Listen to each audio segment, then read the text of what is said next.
नमस्कार आणि स्वागत आहे. आज आपण एका भन्नाट विषयावर गप्पा मारणार आहोत, कम्प्युटर व्हिजन.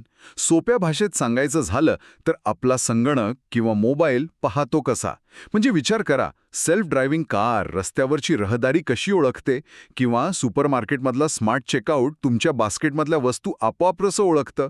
या सगळ्यामागे कम्प्युटर व्हिजनची किमया आहे. आणि ही काही जादू नाहीये, तर यामागे खूप मनोरंजक विज्ञान आणि गणित आहे.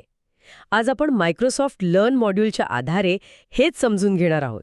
की कम्प्युटरला आपल्यासारखे डोळे नसतानाही तो प्रतिमा आणि व्हिडिओ कसे समजून घेतो. अगदी बरोबर. चला तर मग या तंत्रज्ञानाच्या मुळाशी जाऊया. सुरुवात अगदी सोप्या प्रश्नापासून करूया. कम्प्युटरसाठी एखादं चित्र म्हणजे नेमकं काय असतं. आपल्यासाठी ते एक सुंदर दृश्य असतं, पण कम्प्युटरसाठी चित्र म्हणजे फक्त आकडे. फक्त आकडे. हो, फक्त आकड्यांची एक मोठी जाळी. आपण त्याला पिक्सेल म्हणतो. प्रत्येक पिक्सेलला एक व्हॅल्यू असते. उदाहरणार्थ, कृष्णधवल फोटो घेतला म्हणजे ब्लॅक अँड व्हाईट, तर त्यात 0 म्हणजे पूर्ण काळा रंग. अच्छा. आणि 255 म्हणजे पूर्ण पांढरा रंग. आणि यामधले आकडे म्हणजे 100, 150 हे ग्रे रंगाच्या वेगवेगळ्या छटा दाखवतात. म्हणजे एखाद्या मोठ्या पटावर मांडलेल्या आकड्यांचा खेळ. मग रंगीत फोटोंचं काय? तर रंगीत फोटोंसाठी अशा 3 ग्रिड्स असतात. एक नाही, 3. 3? हो.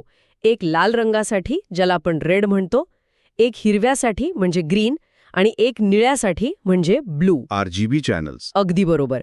यालाच RGB चॅनल्स म्हणतात.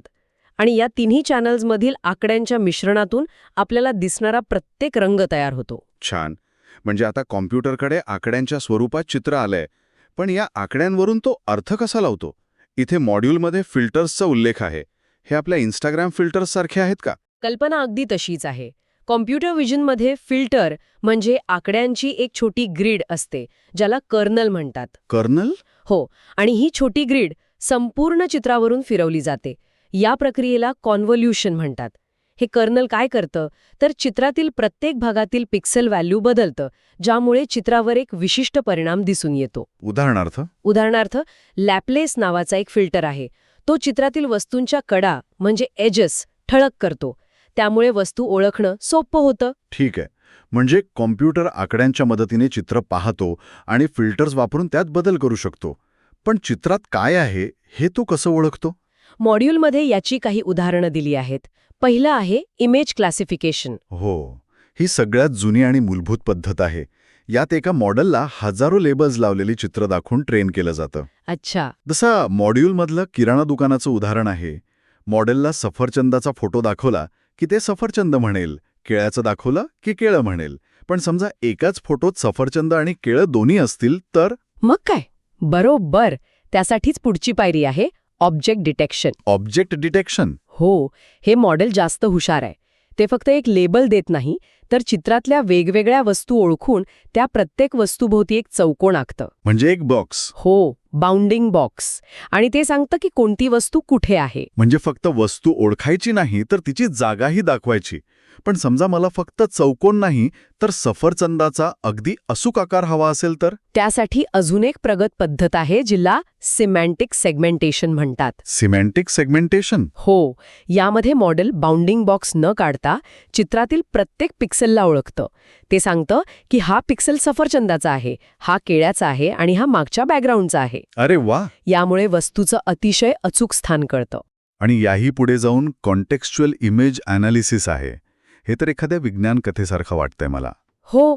यासाठी अत्याधुनिक मल्टी मॉडेल मॉडेल्स वापरली जातात.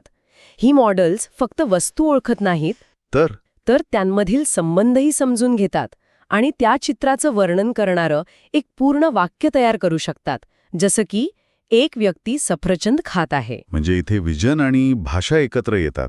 अगदी. मग ही सगळी कामं करणारी मॉडेल्स तयार कशी होतात?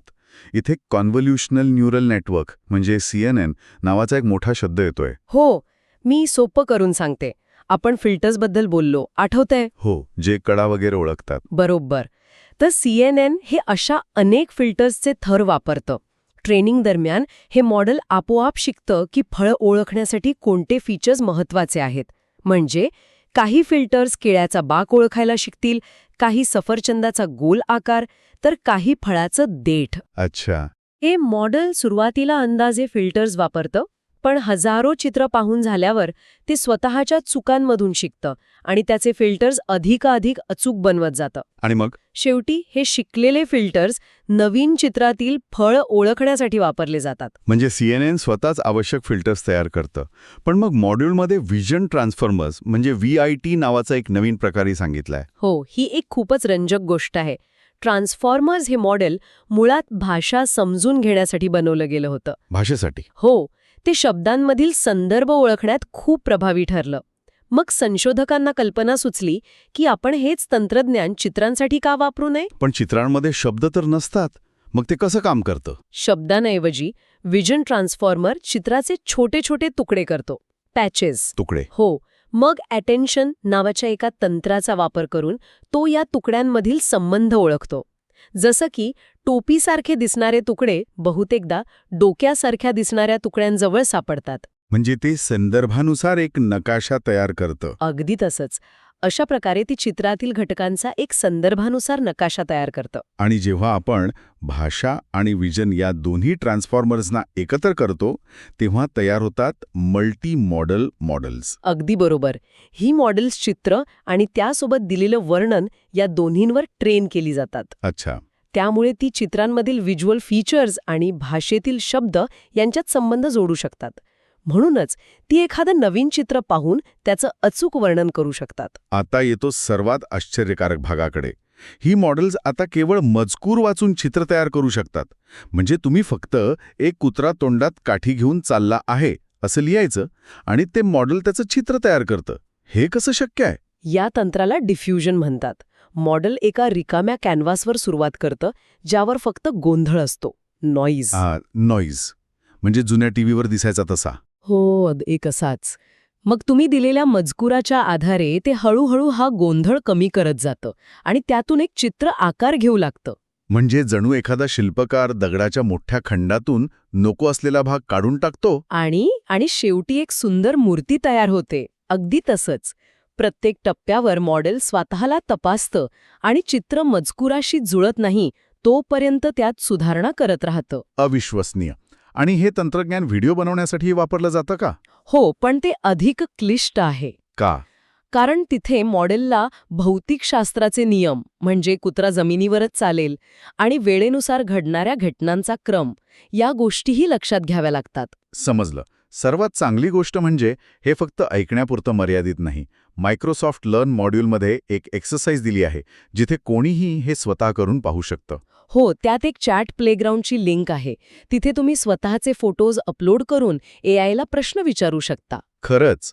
हो, जसे की टोमॅटोचा फोटो अपलोड करून विचारू शकता की ह्याचा वापर करून मी कोणत्या रेसिपी बनवू शकेन. वा. म्हणजे आपण जे काही शिकलो ते प्रत्यक्षात अनुभवता येईल. हे तर करून बघायलाच हवं. तर आज आपण कम्प्युटर व्हिजनच्या जगात एक जबरदस्त सफर केली.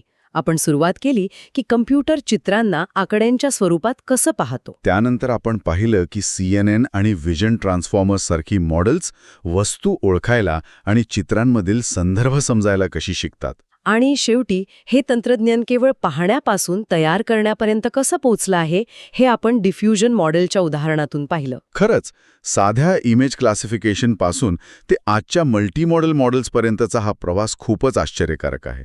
जी केवळ व्हिज्युअल इनपुटच समजत नाहीत तर व्हिज्युअल आउटपुटही तयार करतात. जाता जाता एक विचार सोडून जातो. आपण पाहिलं की AI टोपी आणि डोकं यांच्यातला संबंध ओळखू शकतं. हो, पण विचार करा, जेव्हा ही मॉडेल्स चित्रांमधील अधिक अमूर्त किंवा भावनिक संदर्भ ओळखायला लागतील तेव्हा काय होईल?